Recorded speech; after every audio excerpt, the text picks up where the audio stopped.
The door slammed open as the storm screamed outside, and the man bleeding onto her diner floor wasn't begging for help. He was watching her, calculating, dangerous. Regina had seconds to decide whether to save him or let the blizzard finish the job, because if she chose wrong, she wouldn't live to see morning. If this story pulled you in, make sure to hit that subscribe button so you never miss what's coming next. I've got another unforgettable story dropping tomorrow. And while you're here, jump into the comments and tell me where you're watching from. I love seeing our community from all around the world. All right, let's get back into it. The blizzard hit the city like a weapon. Through frosted diner windows, 70-year-old Regina Coleman watched the street disappear under violent sheets of snow. Then her door burst open. A man in a blood-soaked black suit staggered inside expensive watch, prison tattoos, eyes like winter itself. Outside, the temperature was dropping to 15 below. Without shelter, the bleeding stranger wouldn't survive the night. Her hands trembled on the counter, not from cold, from knowing. These were the kind of scars you didn't ask about. The kind of man who left no witnesses. He could overpower her in seconds, take everything she had, hurt her in ways she'd spent 7 decades avoiding. But he was human, and he was dying. Regina had an impossible choice. Lock the door and let the storm finish what his enemies started, or open her heart and risk everything. What she didn't know was that the man bleeding into her red vinyl booth wasn't just any criminal. He was Enrique Juarez, and her next decision would change not just 2 lives, but transform her entire neighborhood forever. But before that life-changing moment, Regina Coleman was fighting a battle she seemed destined to lose. At 70, Regina lived alone above a diner that was slowly dying beneath her. The chrome counter had lost its shine years ago. Vinyl booths were patched with duct tape in 3 places. The neon sign outside flickered more than it glowed, and half the letters didn't work anymore. Every morning at 5:30, Regina made coffee in a pot older than most cars on the road. She'd sit in the same corner booth her late husband had loved, watching sunrise paint the empty street gold, praying for enough customers to keep the lights on another month. Her $1,100 Social Security check barely covered utilities and supplies. Real profit was a memory she couldn't afford to revisit. Tonight, the weather had been the final insult. The forecast called it a historic winter storm. Meteorologists used words like catastrophic and life-threatening. By 6 p.m., the city had issued a shelter-in-place order. Roads became impassable within an hour. Power lines sagged under ice. Regina had sent home her only waitress at 5:30, right after the last customer left. The girl was young, with 2 babies at home. She needed to get back before the worst hit. That left Regina alone. She moved through her closing routine with practiced efficiency despite the arthritis in her knees. Wiped down the counter, checked the grill, counted the register $127 for the entire day, barely enough to restock eggs and coffee. The diner looked exactly like it did in the image she kept in her wallet from 1982. Same checkered floor, black and white tiles that had survived 4 decades of foot traffic. Same red vinyl booths with chrome edges. Same pendant lights hanging from the ceiling, casting warm circles against the gathering darkness outside. But everything felt older now. Tired. Like Regina herself.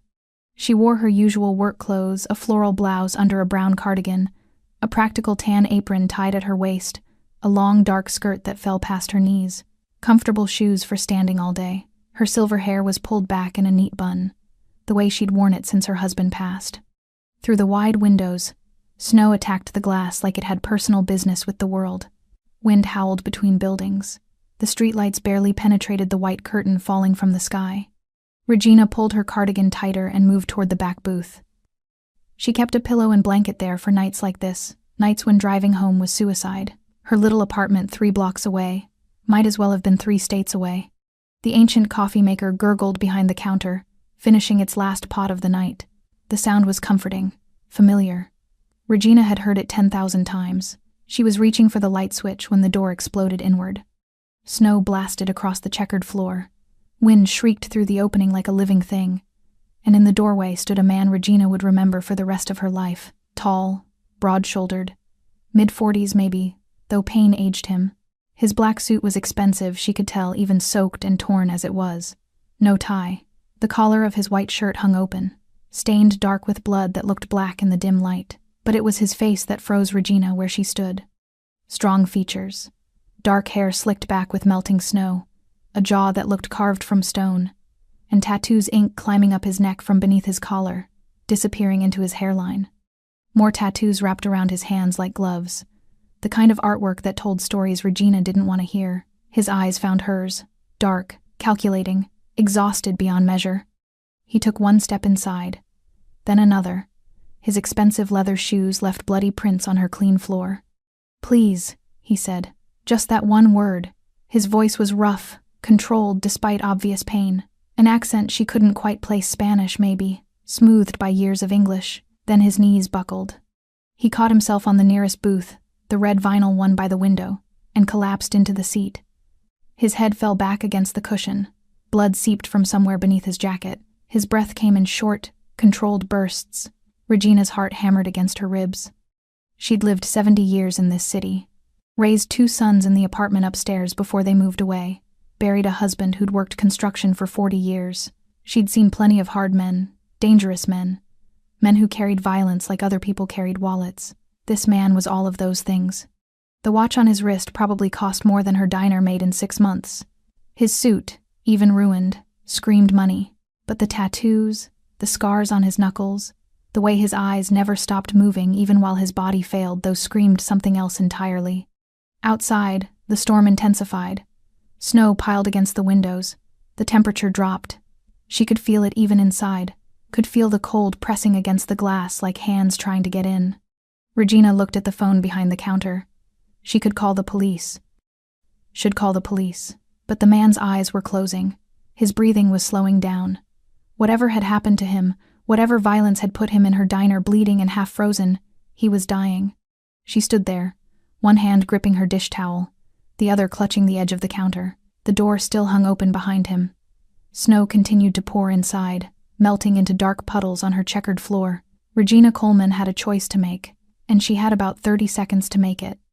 Regina's feet moved before her mind caught up. She crossed the checkered floor in 6 steps, grabbed the door, and shoved it closed against the wind.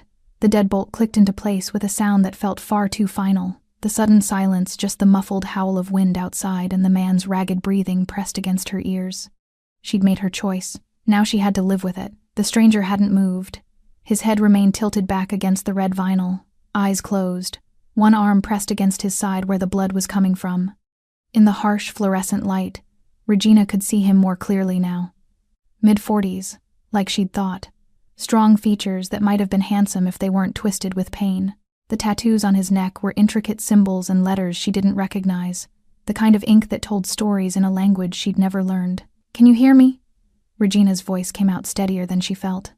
His eyes opened, dark brown, almost black. They focused on her with an intensity that made her step back despite herself.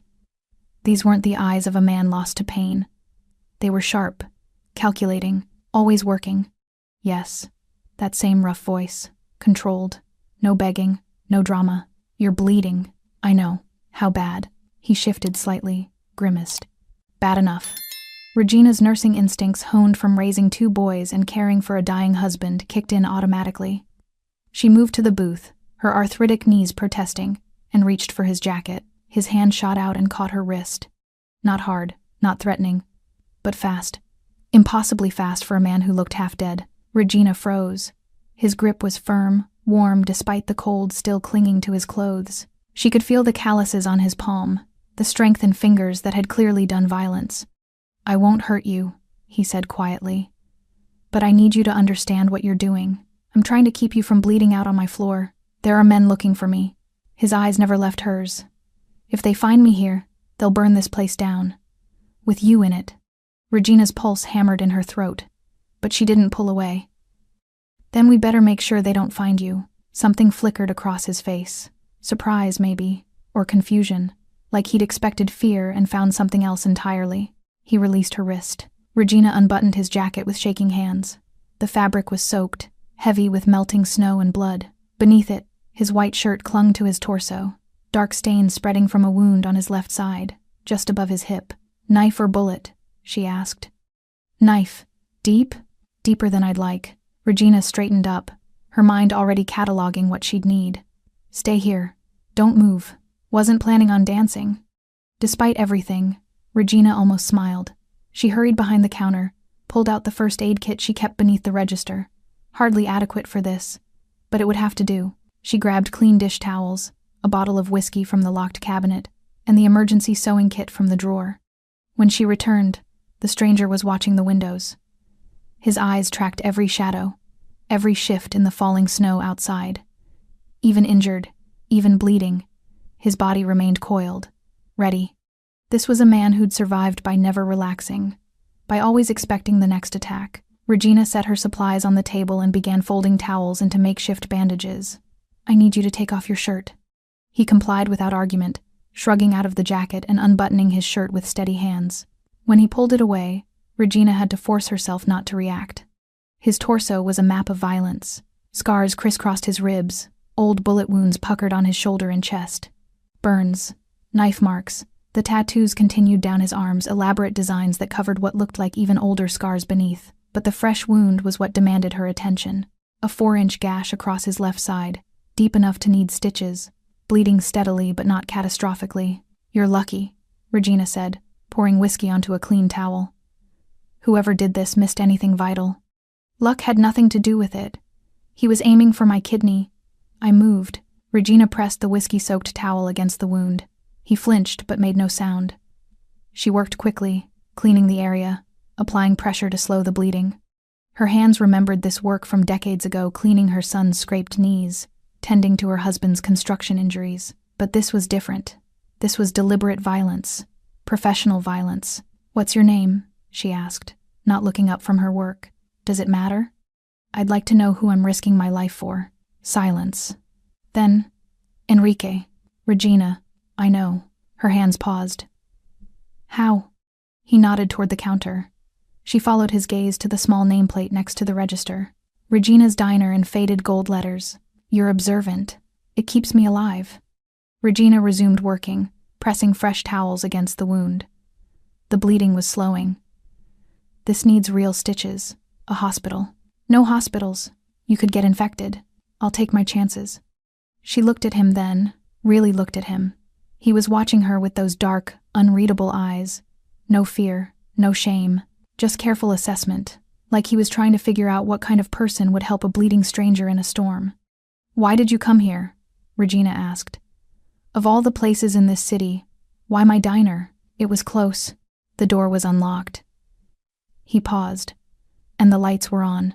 Something in the way he said it made Regina's chest tighten. The lights were on. In a city gone dark, in a storm that had swallowed everything, her little diner had been a beacon. She'd almost turned those lights off 10 minutes ago. "You have money?" she asked. He gestured toward his jacket.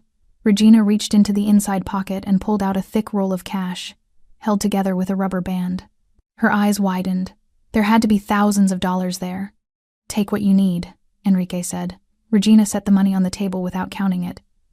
"I don't help people for pay." His expression shifted. The control slipped for just a moment, replaced by something that looked almost like bewilderment. "Everyone wants something. I want you to not die on my floor." Regina applied a final layer of bandaging, taping it securely. "That's enough for tonight." Outside, headlights swept across the windows. Enrique's entire body went rigid. His hand disappeared beneath the table, and Regina knew without seeing that he'd just drawn a weapon. The lights moved slowly past. Too slowly, like someone searching. Neither of them breathed. The headlights crawled past like predators searching for prey. Regina stood frozen beside the booth, one hand still holding the blood-soaked towel, the other gripping the edge of the table. Enrique remained perfectly still, his right hand hidden beneath the surface, undoubtedly wrapped around whatever weapon he'd been carrying. The lights moved on, disappeared into the white chaos of the storm, but the tension in Enrique's shoulders didn't ease. His eyes tracked from window to window, calculating angles, measuring distances. Even wounded, even in pain, his mind was working through scenarios Regina didn't want to imagine. "They'll come back," he said quietly. Not a guess. A certainty. Regina's knees chose that moment to remind her she'd been standing too long. She lowered herself carefully into the booth across from him, her arthritis flaring. The red vinyl was cold through her skirt. For the first time in 40 years of running this diner, Regina truly understood what it meant to be trapped. "Who are they?" she asked. "People I disappointed." "That's not an answer." Enrique's mouth twitched, not quite a smile, but close. "It's the only one I can give you." Regina studied his face in the harsh overhead light. Even battered and bleeding, there was something almost regal about him. The way he held himself, the careful precision of his words. This wasn't a common street criminal. This was someone accustomed to power, to control, to being obeyed without question. "You're not from around here," she observed. "No, but you know the city well enough to find my diner in a blizzard." "I know every street in this city." His eyes met hers. Every alley, every exit, every place to hide. The weight of that statement settled between them. This man had mapped the city for survival, for war. Regina stood slowly, her knees protesting again. "You need food. When's the last time you ate?" "Yesterday. Maybe." "Maybe?" Things got complicated. She moved behind the counter, her hands automatically reaching for familiar things. The grill, the coffee pot. She poured 2 cups thick, black coffee that had been sitting too long but would still warm them both. "I don't need," Enrique started. "You need coffee," Regina interrupted, setting a cup in front of him. "And food. I'm not asking." He looked at the cup like it might be poisoned. Then he wrapped both hands around it, and Regina saw his fingers tremble slightly before he controlled them. The cold had gotten deeper into him than she'd realized. She returned to the grill, firing it up with practiced efficiency. The familiar sizzle of butter on hot metal was comforting. Normal. She cracked eggs, laid bacon strips, dropped bread in the toaster. Her body moved through the routine it had performed 10,000 times. Behind her, Enrique sipped his coffee in silence. "My husband built this diner," Regina said, not turning around. 1978. Did most of the work himself. Those booths, that counter, even installed the floor tiles one by one. She didn't know why she was telling him this. Maybe because the silence felt too heavy. Maybe because if these were her last hours, she wanted someone to know her story. He died 6 years ago. Heart attack. Went to sleep one night and didn't wake up. She flipped the eggs with a quick flick of her wrist. "Most peaceful way to go, I suppose. You've been running this place alone since then?" "Had a son who helped for a while. Then he got a job in Denver. Better pay, better life. Can't blame him for leaving." The bacon popped and crackled. Regina transferred everything to a plate: 3 eggs, crispy bacon, buttered toast, home fries she'd prepped that morning in a different lifetime. She set the plate in front of Enrique. "Eat." He looked at the food, then at her, then back at the food. "I have money. I told you already."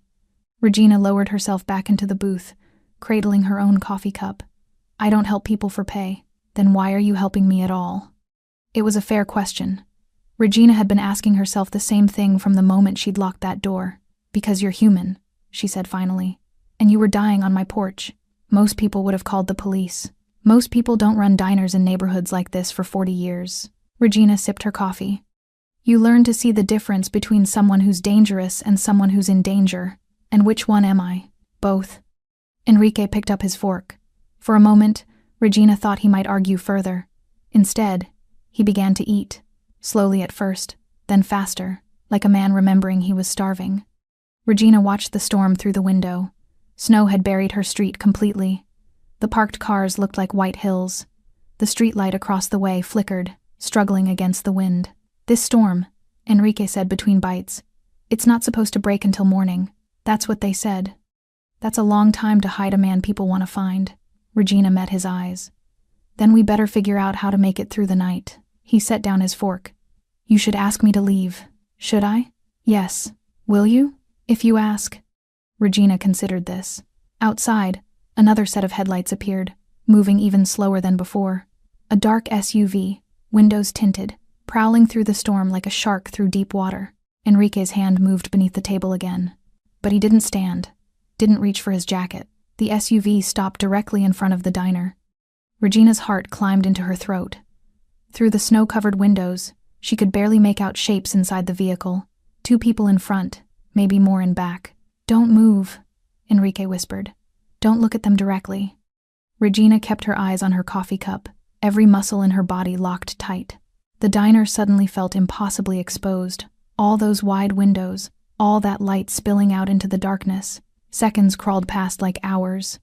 Then the SUV's engine revved.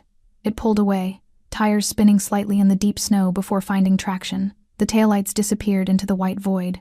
Regina released a breath she hadn't known she was holding. Her hands shook as she set down her coffee cup. They're searching every building, Enrique said quietly. Every business. Every place someone might hide. Will they come inside? Eventually. He pushed his empty plate away. When they've exhausted everywhere else. Regina stood and gathered his plate. At the counter, she washed it mechanically, her mind spinning. She was 70 years old. She'd lived a quiet life, raised good sons, loved one good man, run an honest business. How had she ended up harboring a fugitive from people who drove like that, searched like that? I could still call the police, she said without turning around. You could, but you'd be dead before they arrived. Probably. Regina dried the plate and set it back in its stack. Everything in its place.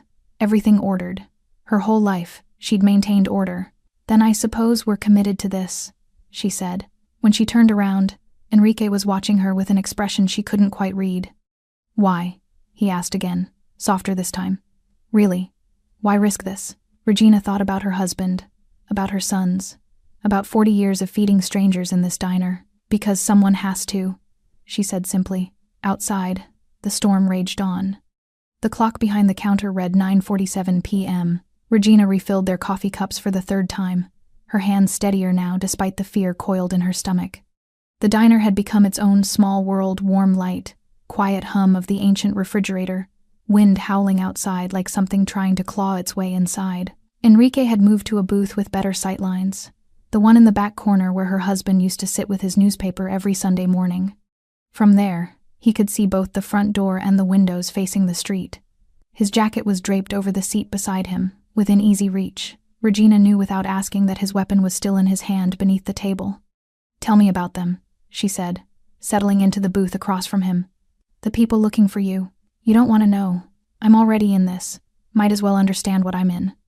Enrique was quiet for a long moment, his eyes tracking the street outside. Snow continued to fall in thick sheets, accumulating on windowsills, piling against the door. I had a shipment, he said finally. Important one. High value. Someone intercepted it before it reached the buyer. Drugs? Does it matter? I suppose not. The buyer thinks I stole it. My people think I lost it. Everyone thinks someone betrayed someone. He sipped his coffee. In my business, suspicion is a death sentence. And did you steal it? His eyes found hers. No, Regina believed him. Maybe she was foolish to, but something in his voice carried the weight of truth. So they sent men to kill you. 3 of them. In a parking garage, 2 hours before the storm hit. His jaw tightened. I survived. They didn't. The casual way he said it sent ice through Regina's veins. Not proud, not ashamed, simply stating fact. And the people in those SUVs? Cleanup crew. Making sure the job gets finished. Regina absorbed this. Outside her diner, in her neighborhood, men were hunting another man with the intent to kill him, and she'd chosen to stand between them and their target. How many are there? She asked. At least 6, maybe more. Armed? Very. The lights flickered, once, twice, then held steady. Regina's heart lurched. The power. It's the storm. Enrique's voice remained calm, but his eyes had sharpened. Lines are going down all over the city. As if to confirm this, the streetlight outside sputtered and died. Darkness swallowed the street. Now only Regina's diner glowed a solitary beacon in a sea of black and white. We need to turn off some lights, Enrique said, already moving. Pain flashed across his face as he stood, but he pushed through it. He reached the wall switches and killed the overhead fluorescents, leaving only the pendant lights above the counter and one booth light in the back. The diner immediately felt smaller, more intimate, more vulnerable. Regina watched him move despite his injury, economical, purposeful, someone who'd learned to work through pain. He checked the locks on the door, tested the windows, assessed every possible entry point. The back door?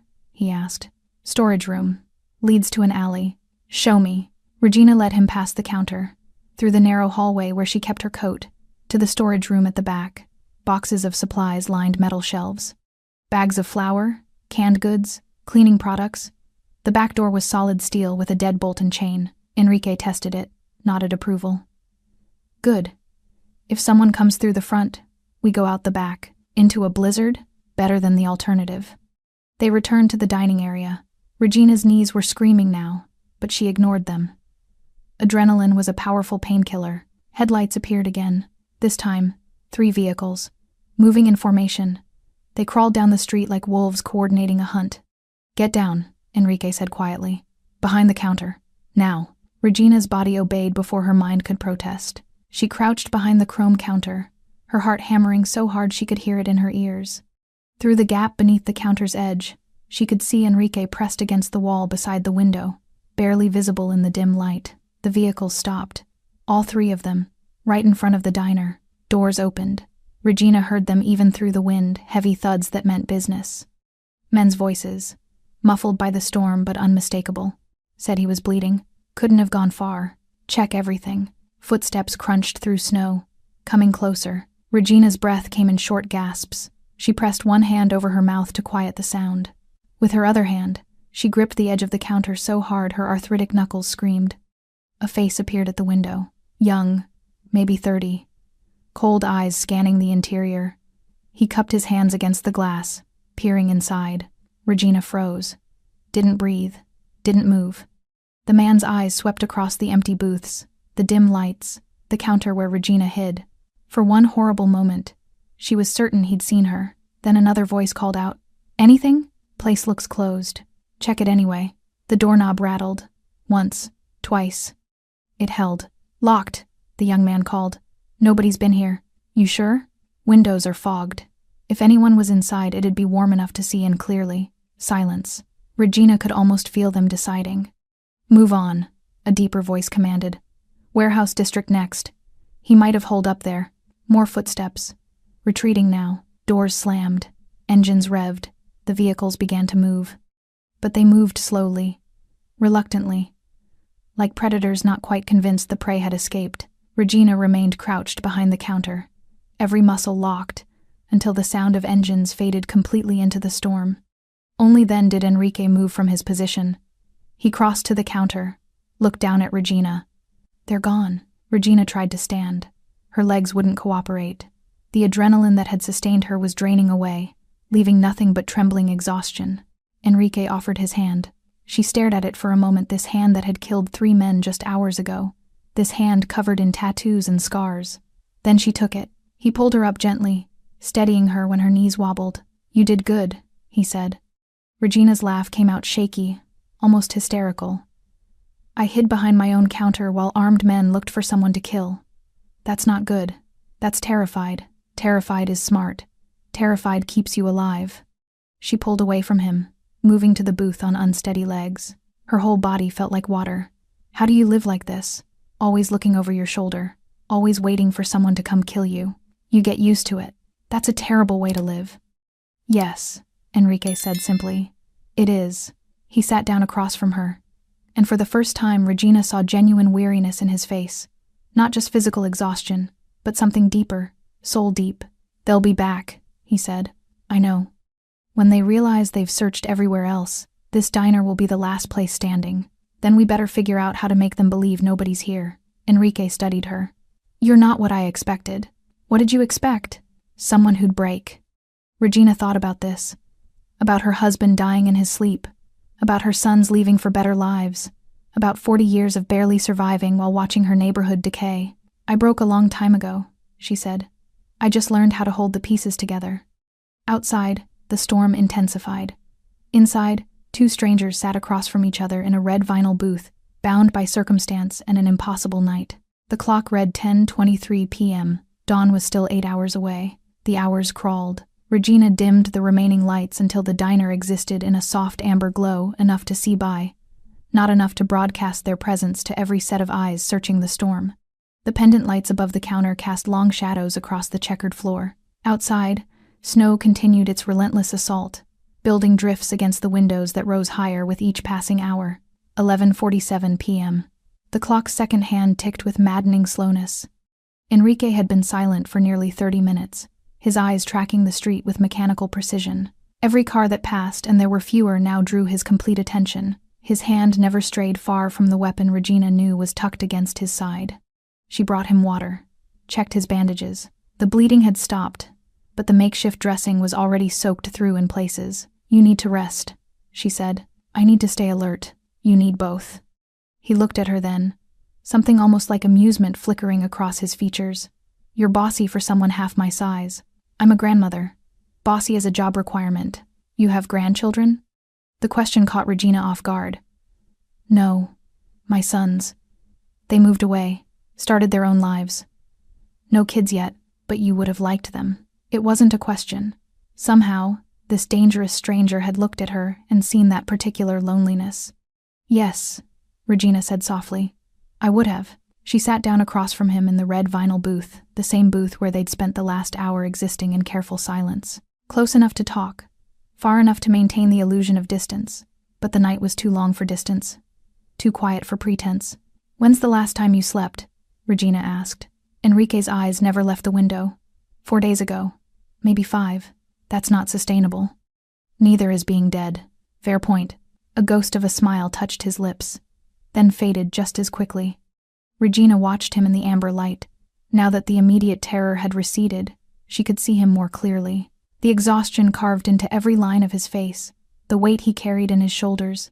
This wasn't a man who enjoyed violence. This was a man who'd survived because of it and been hollowed out in the process. You ever think about stopping? She asked. Just walking away? Every day, but you don't. Can't. His eyes finally met hers. Once you're in my world, there's no walking away, only dying or disappearing, and disappearing requires resources I don't have anymore. What would you do if you could walk away? The question seemed to genuinely puzzle him, like he'd stopped imagining alternatives so long ago that the neural pathways had atrophied. I don't know, he admitted. Something quiet. Something where people don't know my name or my face. He paused. Something like this, maybe. A diner. Simple. Honest. Regina nearly laughed. Honey, there's nothing simple about running a diner in a neighborhood where the only customers are truck drivers and people too broke to eat anywhere else. But it's yours. It's debt and maintenance, and praying the health inspector doesn't notice the broken tiles in the bathroom. But it's yours, he repeated, quieter this time. You built it, with your husband, and when he died you kept it alive. That's not nothing. The way he said it made Regina's throat tighten. She'd spent so many years thinking of the diner as a burden, a weight she carried because she didn't know what else to do with her hands. Her heart, what about you? Enrique asked. You ever think about walking away? All the time, Regina admitted, especially after Thomas died. Thought about selling, moving to Denver with my oldest son, starting over. Why didn't you? She gestured at the diner, the worn counter, the patched booths, the checkered floor her husband had laid tile by tile. Because this is all I have left of him. Of us. 40 years of coffee and conversation, and watching the neighborhood change. If I walk away from this? She trailed off. It dies with you. Yes. They sat in silence, not uncomfortable now. Just two people who'd accidentally stumbled into honesty because the night was too long and fear too sharp to maintain walls. I killed my first man when I was 17, Enrique said suddenly. He was trying to rob my mother. I had a knife. He had a gun. I was faster. Regina's hands tightened around her coffee cup, but she didn't interrupt. Everyone said I was a hero, defended my family, did what any son would do. His voice was flat, emotionless. But I felt something that night, something I shouldn't have felt. What? Power. He looked at her. I killed a man who was bigger, stronger, armed with more than I had.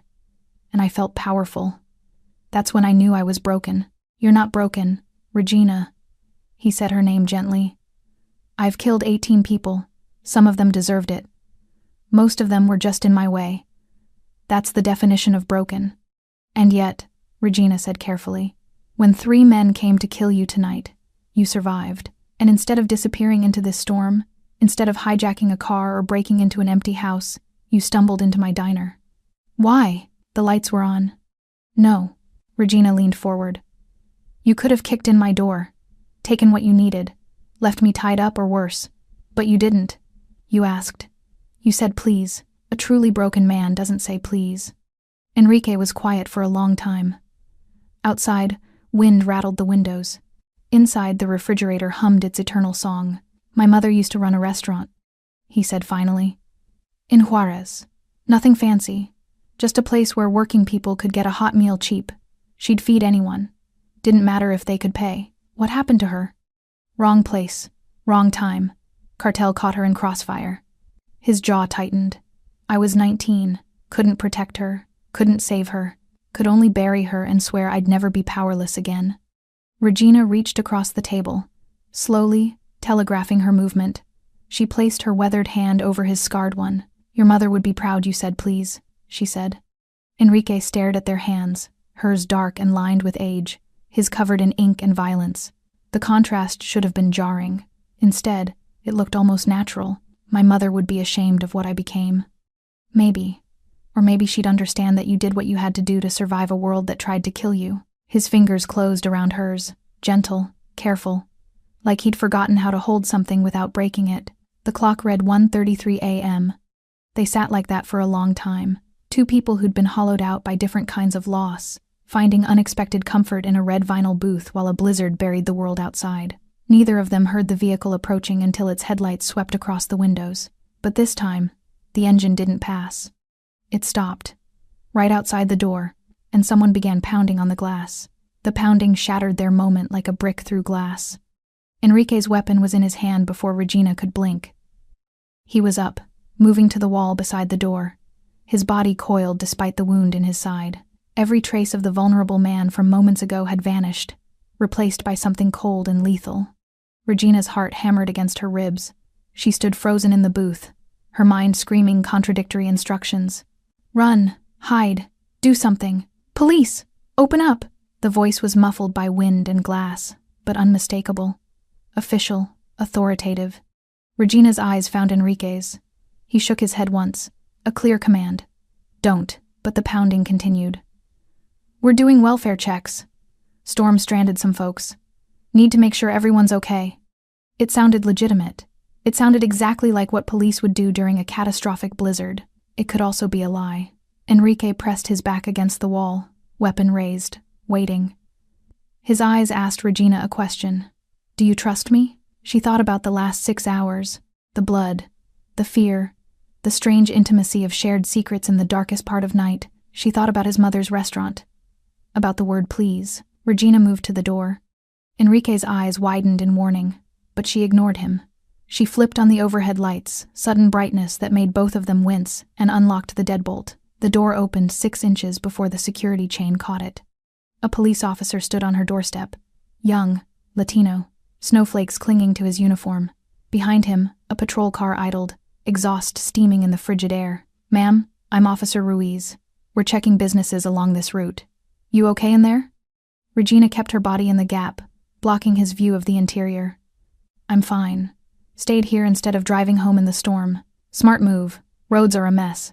He shifted, trying to see past her. "You alone?" "Yes." "Mind if I come in? Just want to make sure your heat's working. No frozen pipes. That sort of thing." Every instinct, Regina had screamed danger, but she couldn't identify which kind danger from the man outside or danger from the man inside. "Officer," she said carefully, "I appreciate the concern, but my heat's fine. I've got food and coffee. I'm perfectly safe." His eyes locked onto hers. For a moment, something flickered in them. Something that made Regina's blood run cold. This wasn't a welfare check. "Ma'am, I really should come inside. Regulations, and I really need you to respect my space, officer. I'm a 70-year-old woman who's had a long night. Unless you have a warrant, I'm going to ask you to move along." The temperature between them dropped 10 degrees. "Anyone else been by tonight?" he asked. "Any strangers? Someone maybe looking for shelter? In this storm? Nobody's been anywhere near here." He studied her face. Regina held his gaze, channeling every ounce of stubbornness her 70 years had earned her. Finally, he stepped back. "All right, ma'am. You stay safe. Storm should break by dawn. Thank you, officer." Regina closed the door, locked it, set the chain. Only then did she notice her hands were shaking violently. The patrol car's lights swept across the windows as it pulled away. But it moved slowly. Reluctantly, Enrique emerged from the shadows behind the counter where he'd repositioned himself. "That wasn't a cop." "I know. How did you know?" His eyes. "And cops don't ask if strangers have been by during a blizzard. They ask if you need help." Regina moved back to the booth and collapsed into it, her knees finally giving out. Also, his uniform was too clean, like he'd just put it on. Enrique stared at her with something close to admiration. "You're either very brave or very foolish. After tonight, probably both." He returned to his seat across from her, the weapon now resting on the table between them. The pretense was gone. They both knew what this was now. "They're running out of places to search," Enrique said. "That means they're getting desperate. How much longer until dawn?" He checked his watch. 4 hours. Maybe less. Regina looked out the window. The snow had finally begun to lighten. Not stopping, but slowing. The worst of the storm was passing. "What happens at dawn?" she asked. "They'll have searched everywhere. They'll either give up or they'll come back here with more men and less patience. And if they give up, then I walk out that door and you never see me again." The thought should have brought relief. Instead, Regina felt something unexpected, a strange sadness. This man had crashed into her life like a meteor, bringing terror and blood and impossible choices, but he'd also brought something else, something she hadn't felt in the 6 years since Thomas died. Purpose. Someone who needed her. Not her coffee or her food, but her. Her kindness, her courage. "The sun's coming up," Enrique said quietly. Regina turned to the windows. He was right. The darkness was fading to deep blue, then gray. Snow that had been invisible was now visible mountains of it, burying cars and streetlights, and the whole world. The storm was ending. "We should check your wound," Regina said, standing. "Regina, don't argue. We've got maybe 30 minutes before this street wakes up. Let me do this." He allowed her to unwrap the makeshift bandages. The wound looked better than she'd expected. No signs of infection, edges beginning to close. She cleaned it again with whiskey, applied fresh towels from her dwindling supply, wrapped it tight. Her hands worked automatically, but her mind was elsewhere. When this night ended, and it would end soon, what would happen? Would Enrique disappear like smoke? Would those men in SUVs come back? Would her diner survive this? "There," she said, taping the final bandage. "That should hold until you can see a real doctor." "I won't be seeing a doctor." "Enrique." "Regina." He caught her hand. "When I leave here, you need to forget I existed. Forget everything about tonight. If anyone asks, you rode out the storm alone. Nothing happened. Nobody came. That's a lie. That's survival." The light continued to grow. Outside, Regina could see her street taking shape, buried but recognizable. A plow rumbled past, orange lights flashing, blades scraping pavement. The city was waking up. Enrique stood, grimacing as his wound pulled. He reached for his jacket, now dry but still blood-stained, shrugged it on carefully. "Thank you," he said, "for everything." Regina walked him to the door. Her hand hesitated on the deadbolt. "What will you do?" "What I always do. Survive." She unlocked the door, pulled it open. Cold air rushed in, stealing her breath. The street was empty. Dawn painted everything pink and gold, the snow, the buildings, the world reborn. Enrique stepped onto the threshold, stopped, turned back. "Your diner," he said. "What's the property tax situation?" The question was so unexpected Regina almost laughed. "I'm 3 months behind." "Why?" He pulled out his phone, damaged but functional, and tapped something into it. "Not anymore." Then he walked into the morning. Regina stood in the doorway, watching him go. He moved steadily despite his injury, a dark figure cutting through pristine snow. He didn't look back. She closed the door, locked it, stood there in her empty diner as sunrise flooded through the windows. Only then did she allow herself to cry. Regina didn't open the diner that morning. She sat in the red vinyl booth where she and Enrique had spent the night, watching snow melt in the strengthening sunlight. Her body ached, knees, back, hands, everything, but it was the good kind of ache. The kind that came from surviving something that should have broken you. The coffee pot was empty. She didn't refill it. The grill was cold. She didn't fire it up. For the first time in 40 years, Regina Coleman simply sat in her diner and did nothing. Outside, the city slowly came back to life.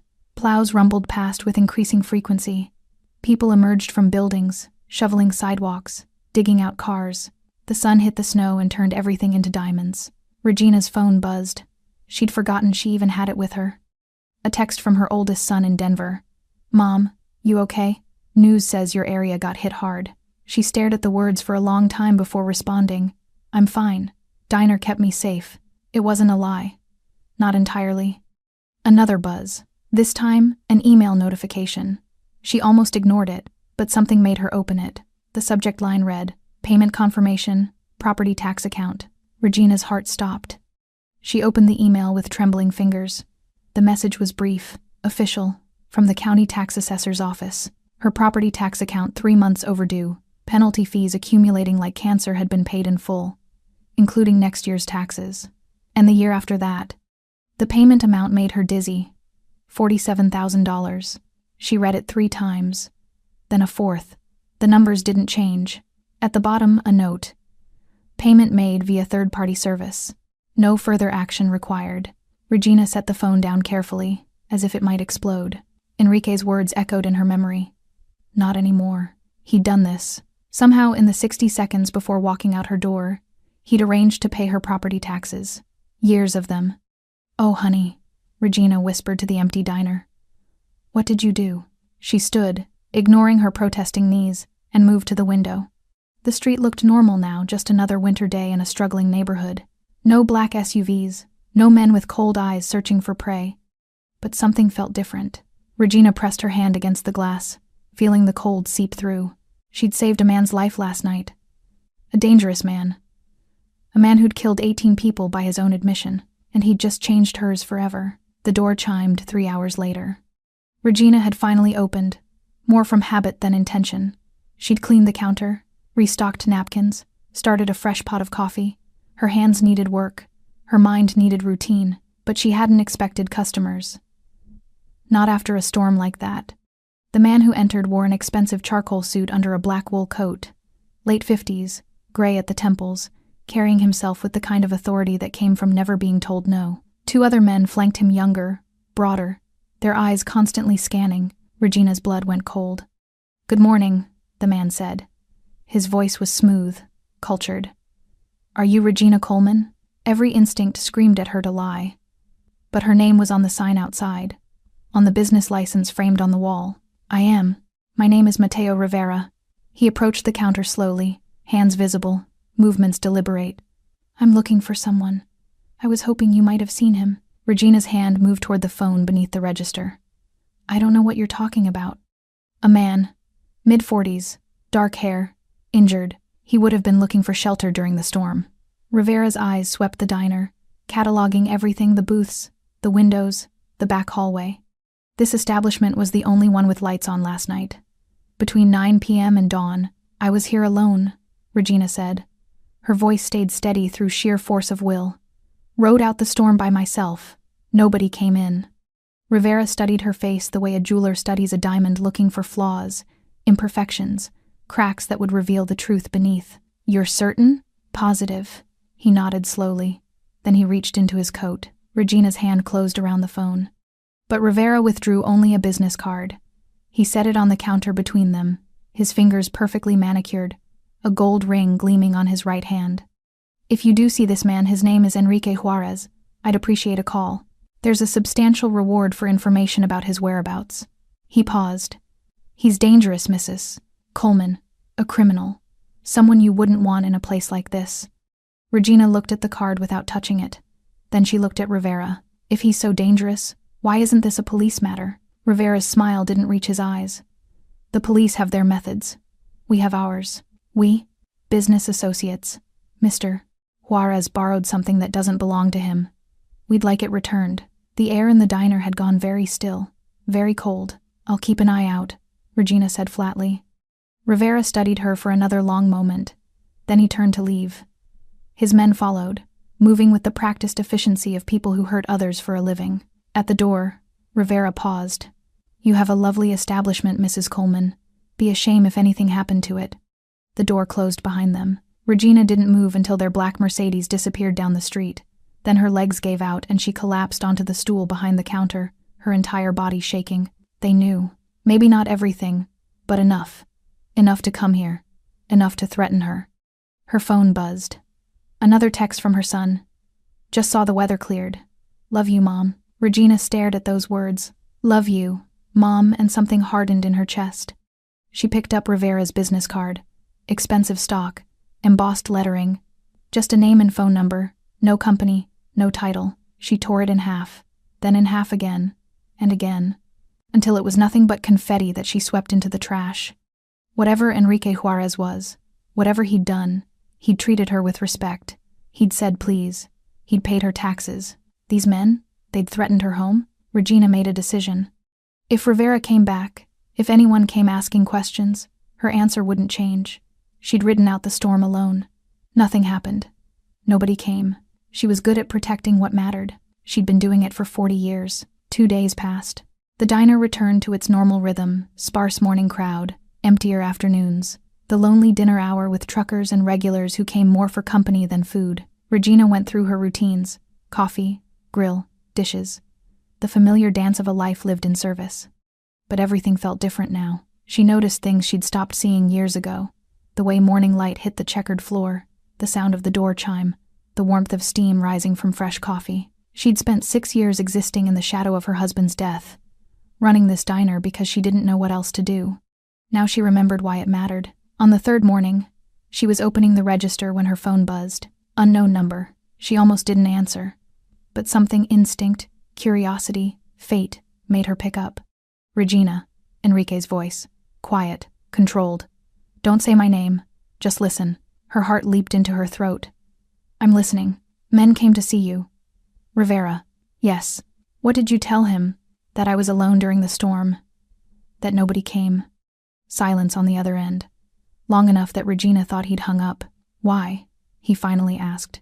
Regina looked around her diner, the place her husband built, the place she'd kept alive through sheer stubbornness, the place that now had 3 years of paid property taxes because a stranger said please. Because someone has to choose kindness, she said. Even when it's dangerous. Especially when it's dangerous. Another pause. When Enrique spoke again, his voice carried something Regina hadn't heard before. Emotion. The men looking for me, they won't stop. Rivera won't stop. They think I have something that belongs to them. Do you? No. But truth doesn't matter to men like that.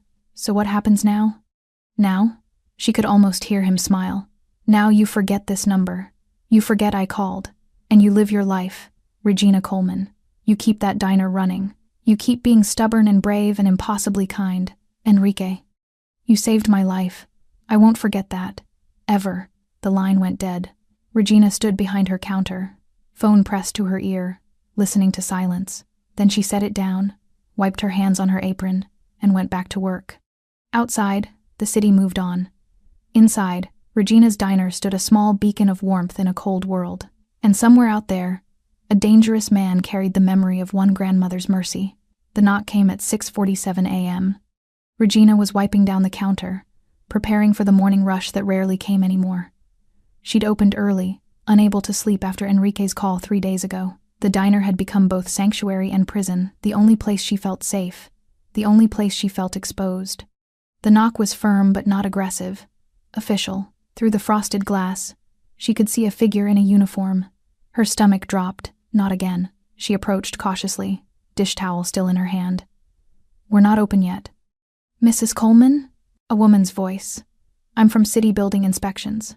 I need a few minutes of your time. Regina's mind raced. Building inspections? She was current on everything barely, but current. Unless this was another threat disguised as bureaucracy. She opened the door 6 inches. The woman was mid-40s, black, wearing a city badge and carrying a tablet. She looked tired but genuine. I'm sorry to come by so early. There's been a work order filed for this property. Major repairs. I need to verify the owner's consent. What repairs? Roof replacement, electrical upgrade, new HVAC system, plumbing overhaul, and... She checked her tablet. Exterior restoration. The work order was filed yesterday. Payment in full. Up front. But we can't proceed without your signature. Regina gripped the doorframe. I didn't request any repairs. According to our records, the work order was submitted by a property management company acting on your behalf, LJ Holdings. They've contracted with our top-rated vendors. The inspector's eyes softened. Mrs. Coleman, I've been doing this job for 15 years. I know when someone's getting help they didn't ask for. The question is, do you want it? LJ Holdings. Enrique Juarez. How much are we talking about? Regina whispered. The inspector checked her tablet. $180,000 in materials and labor. Premium everything. This building will be better than new when they're done. Regina's knees buckled. She caught herself on the counter. Ma'am, you okay? I need... Regina couldn't finish the sentence. Her mind was spinning. Property taxes paid. Now this. Enrique hadn't just helped her, he'd transformed her entire situation. "The work starts Monday if you consent," the inspector continued. "They'll work around your business hours. Shouldn't take more than 3 weeks. 3 weeks. 3 weeks of construction, crews and noise and disruption. 3 weeks of her diner being torn apart and rebuilt. 3 weeks of questions she couldn't answer, but also a roof that didn't leak, electricity that didn't flicker, heat that actually worked, pipes that wouldn't burst the next time winter hit, a future." "Where do I sign?" Regina asked. The inspector left 30 minutes later with Regina's signature on 6 different forms. Regina locked the door behind her and leaned against it, her heart pounding. Enrique had done this. Somehow, between fleeing her diner and disappearing into whatever shadows men like him disappeared into, he'd arranged for her property taxes and a complete building renovation. $227,000. That's what he'd spent on a woman he'd known for one night. This wasn't payment. This was something else entirely. Her phone rang. Her son. "Mom, I just got a weird email. Something about your building being renovated? What's going on?" Regina closed her eyes. "The building needed work. I found a grant program." "A grant program that covers $180,000 in repairs? It's a neighborhood revitalization initiative. They're helping struggling small businesses." The lie came easily. Too easily. "Mom, that's incredible. Why didn't you tell me? I could have helped you with the paperwork." It all happened very fast, honey. They talked for a few more minutes, her son's excitement, his relief that she'd finally be safe in that building, his pride that she'd advocated for herself. Each word of praise felt like a knife. When she hung up, Regina sat in her corner booth and put her head in her hands. What had Enrique done? More importantly, why? Men like him didn't operate on kindness. They operated on debts and leverage and power, which meant this wasn't generosity. It was something more complicated, or maybe she was wrong. Maybe sometimes a man who'd spent his life taking simply wanted to give something back. Maybe mercy had disarmed him the way violence never could. The first truck arrived Monday at 7 a.m. 4 men in work uniforms, carrying tools and materials, professional and efficient. Their foreman introduced himself as David. Explained the schedule, assured Regina they'd work around her business. By noon, the roof was half stripped. By evening, new support beams were going up. Regina's regulars, the few who still came, watched with confused curiosity. "You come into money, Regina?" Old Mr. Patterson asked, eyeing the workers. "Just some overdue maintenance," she replied, pouring his coffee. "That's more than maintenance. That's a complete overhaul. Building was falling apart. Had to do something." He studied her with eyes that had seen 75 years of human behavior. "You're a terrible liar, Regina Coleman." She smiled despite herself. "Good thing I'm a better cook." By Wednesday, word had spread through the neighborhood. Regina's diner, the dying business everyone had written off, was being restored. Not just repaired, but restored. New roof, new electrical, new everything. People started coming by. Not for food, but to see, to ask questions, to wonder, "Where'd you get the money? Is someone buying you out? You selling to developers?" Regina deflected every question with practiced ease. Grant program, neighborhood initiative, lucky timing. But the attention made her nervous. Every car that slowed down, every stranger who looked too long, she wondered if it was Rivera's people, if they'd noticed the sudden influx of money, if they'd connected it to Enrique. Thursday afternoon, a black Mercedes pulled up outside. Regina's blood turned to ice, but when the door opened, it wasn't Rivera who emerged. It was a woman, elegant, mid-30s, wearing a business suit that cost more than Regina's monthly income. She entered with the confidence of someone used to getting what she wanted. "Mrs. Coleman?" She extended a hand. "My name is Isabella Santos. I represent LJ Holdings." Regina's hand trembled as she shook it. "I signed all the paperwork." "I know. I'm not here about the construction." Isabella glanced at the workers on the roof, then back at Regina. "I'm here to make sure you understand what's happening. I understand someone's being very generous. Mr. Juarez is many things, Mrs. Coleman. Generous is a new one." Isabella's smile was knowing. "He asked me to deliver a message. You saved his life. He respects that. The repairs, the taxes, those are his way of showing respect. I don't need." "This isn't about need. It's about honor." Isabella's voice softened. "In his world, debts matter. You gave him shelter, mercy, protection. He's giving you stability. That's how this works." Regina sank onto her counter stool. "I didn't do it for payment. He knows. That's why it matters. Isabella pulled out another business card different from Rivera's, cleaner, with just a phone number. If anyone bothers you, if Rivera comes back, if anyone asks questions you can't answer, call this number. I don't want to be involved in whatever world he lives in. You're already involved, Mrs. Coleman. The moment you opened that door during the storm, you became involved. Isabella's eyes were kind but firm. The question isn't whether you're involved. It's whether you're protected. She set the card on the counter and left as smoothly as she'd arrived. Regina stared at the card for a long time. Then she tucked it into her apron pocket, beneath the kitchen timer and spare pens and all the other small tools of her daily survival. Outside, the workers continued their labor. Inside, Regina poured herself coffee and watched her diner transform. One night had changed everything. One choice had set off ripples she still couldn't fully see. But for the first time in 6 years, Regina Coleman felt something she'd almost forgotten. Hope. The diner reopened with a new roof 4 weeks after the storm. Regina stood on the sidewalk at dawn, coffee in hand, staring at her building like she'd never seen it before. Because in a way, she hadn't. The peeling paint was gone, replaced by fresh cream and burgundy trim. The broken sign had been replaced with a restored vintage neon that glowed warm and welcoming. New windows gleamed. The door hung straight on new hinges. Her husband's diner, their diner, looked the way it had in 1978. She cried, standing there on the cold sidewalk, tears freezing on her cheeks. Inside was even more remarkable. New booths still, red vinyl but unpatched, gleaming. The checkered floor had been restored, every cracked tile replaced. The counter shone like it hadn't in decades. Behind it, a new grill, new refrigerator, new everything. The workers had even kept the old coffee pot, the one older than most cars. They'd cleaned it, polished it, left it in its spot like a shrine.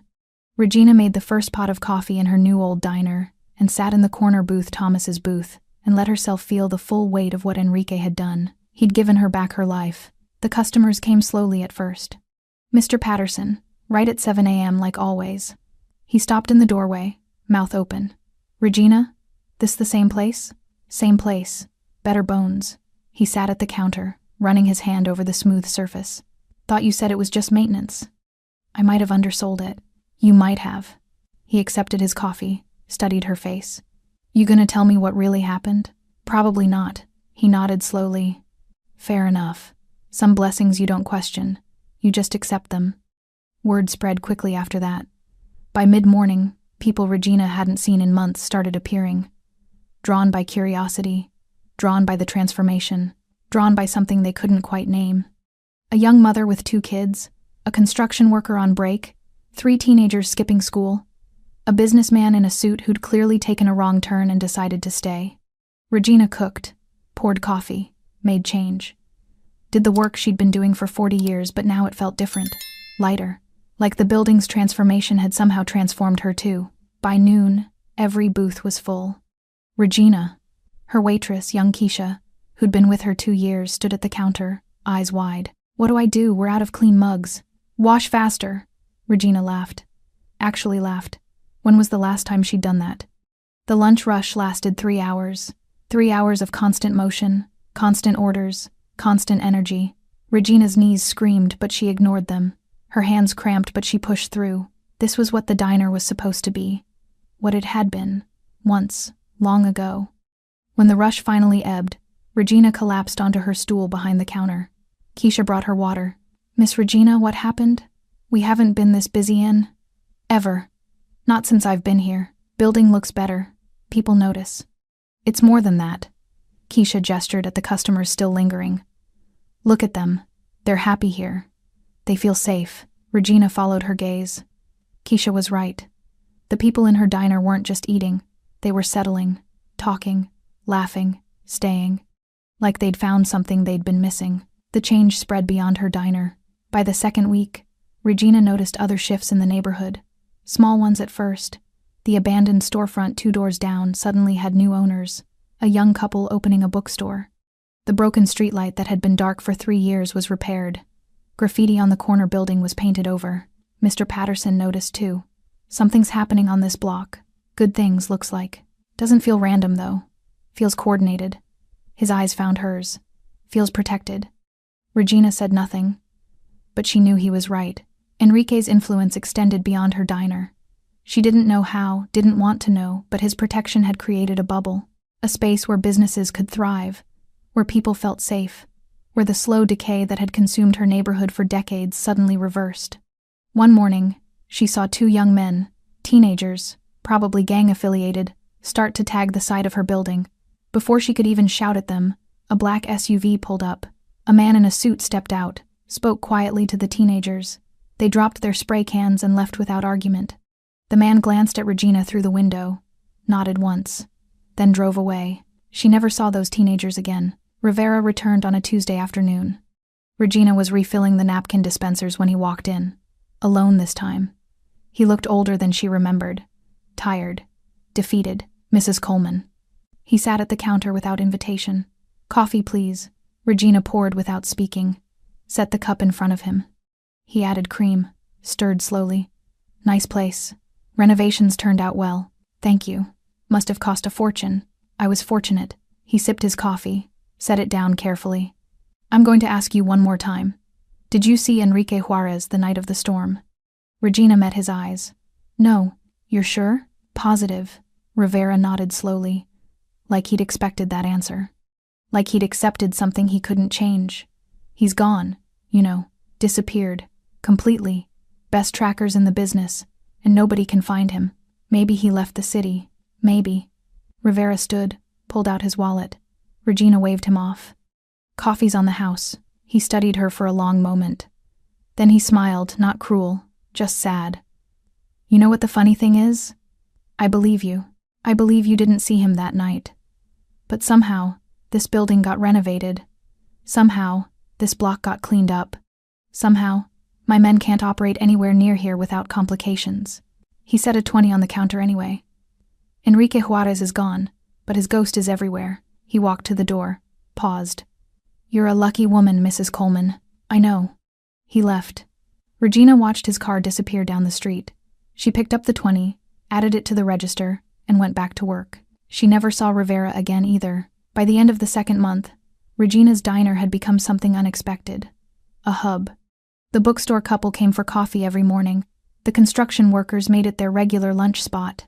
High school kids did homework in the booths after school. Families came for dinner. Actual families. Multiple generations, filling the space with noise and life. Regina hired 2 more waitresses, updated her menu, started staying open an hour later because people kept coming. One evening, Keisha found her in the back office, staring at the books. "Miss Regina, you okay? We made a profit this month."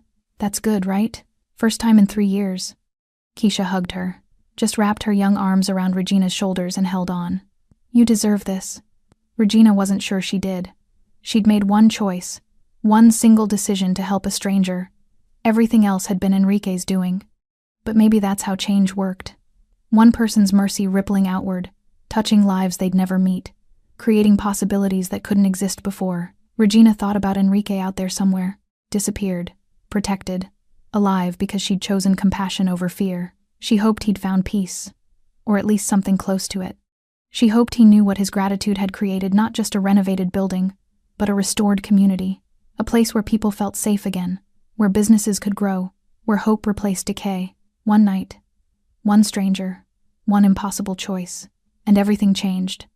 Winter returned with authority, not the catastrophic blizzard from before, but steady, reliable snow that blanketed the city every few days, the kind of winter people could prepare for, could survive, could almost enjoy.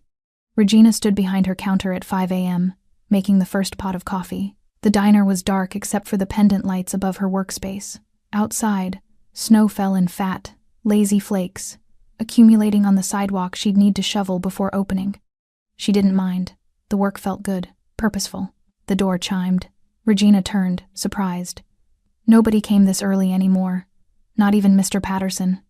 A woman stood in the doorway, late 20s, Hispanic, wearing a thin jacket that did nothing against the cold. She held the hand of a little boy, maybe 5, whose lips were blue. "I'm sorry," the woman said. "I saw your lights. Are you open?" Regina saw it immediately, the desperation, the fear, the calculation of someone who'd run out of options. She'd seen that same look in a mirror for 6 years. "Not officially," Regina said. "But come in, get warm." The woman nearly collapsed with relief. She guided her son to the nearest booth, wrapped him in her inadequate jacket, The boy didn't cry. That was worse somehow. Like he'd learned crying didn't help. Regina poured hot chocolate without asking, brought it to the boy with steady hands. Careful, it's hot. His eyes went wide. He looked at his mother for permission. It's okay, mijo. Say thank you, he whispered. Regina returned to the counter, started the grill. Eggs, bacon, toast. Real food. The kind that stuck to your ribs. The kind that said, "You matter." The woman watched with tears in her eyes. I can't pay. Not right now. But I can come back. Don't worry about it. No, I'll pay. I just need to… Ma'am. Regina brought the plates, set them down gently. Eat first. Everything else can wait. The woman broke down then, quiet sobs that shook her shoulders. Her son ate mechanically, like he'd learned not to waste food when it appeared. Regina gave them space, refilled coffee, let them have dignity. When they finished, the woman stood. I'm Maria. This is Carlos. We've been in our car for 3 days. The shelter was full. I didn't know where else to go. You did right coming here. Can I… Maria hesitated. Can I work for the food? Wash dishes? Clean? I'm a hard worker. I might actually need help. Regina hadn't planned to say it, but the words came anyway. Morning prep. Few hours before we open. Can't pay much, but it includes breakfast. Maria's face transformed. Really? Can you start tomorrow? Yes, thank you. 5 a.m. Don't be late. Maria nodded frantically, gathering Carlos. At the door, she turned back. Why are you helping us? Regina thought about a man in a blood-soaked suit, about a choice made in fear and mercy, about ripples that never stopped spreading. Because someone has to, she said simply. Maria showed up at 4:55 a.m. the next morning. She worked like someone afraid the opportunity might evaporate, thorough, efficient, grateful for every small task. Carlos did his homework in the corner booth, the same booth where Enrique had sat bleeding. Regina watched them and felt something settle in her chest. This was right. This was what the diner was for. By the end of the week, Maria had proven herself invaluable. By the end of the month, Regina gave her a key. You're trusting me with this? Maria held the key like it was made of gold. You've earned it. I won't let you down. I know. The neighborhood continued to change. More businesses opened. The bookstore expanded. A coffee roaster moved into the old warehouse. A community garden appeared in the vacant lot where drug dealers used to operate. People started calling it the Revival District. Articles appeared in local papers about neighborhood transformation. Urban planners studied it. Politicians took credit. Nobody knew the real story. Nobody except Regina, and she'd never tell. 6 months after the storm, Regina was closing up when she noticed someone standing across the street, tall, broad-shouldered, wearing a different face beard now, different hair, glasses, but the same posture, the same careful way of holding himself. Enrique. Their eyes met across the distance. Regina's heart clenched. He raised one hand. A small gesture. Not quite a wave. More like acknowledgement. Regina pressed her hand against the window. He stood there for a moment longer. Then he turned and walked away, disappearing into the evening crowd like smoke. Regina watched the space where he'd been, tears streaming down her face. He'd come back to see, to know his gift had taken root, to witness what mercy could build. She hoped he'd found peace. She hoped he knew that one night had changed more than 2 lives. It had changed dozens, maybe hundreds. Every person who walked through her door, every family that felt safe here, every life touched by the ripple he'd started. Regina locked the door at 9 p.m. Fresh snow was falling again, not heavy, just persistent, the kind that made everything look clean and new. She stood on her sidewalk, looking at the diner. Her diner, Thomas's diner, the diner that had nearly died and been resurrected by an act of improbable kindness. Tomorrow, Maria would arrive at 4:55 a.m., never late. Mr. Patterson would come at 7. The lunch rush would fill every booth. Families would gather for dinner. Life would continue in this small space that had become a beacon, all because Regina Coleman had opened a door during a storm. All because she'd chosen mercy when fear would have been easier. She thought about Enrique's words. Everyone wants something, but she'd wanted nothing except to help a dying man, and in return, he'd given her everything, not payment, not debt, respect.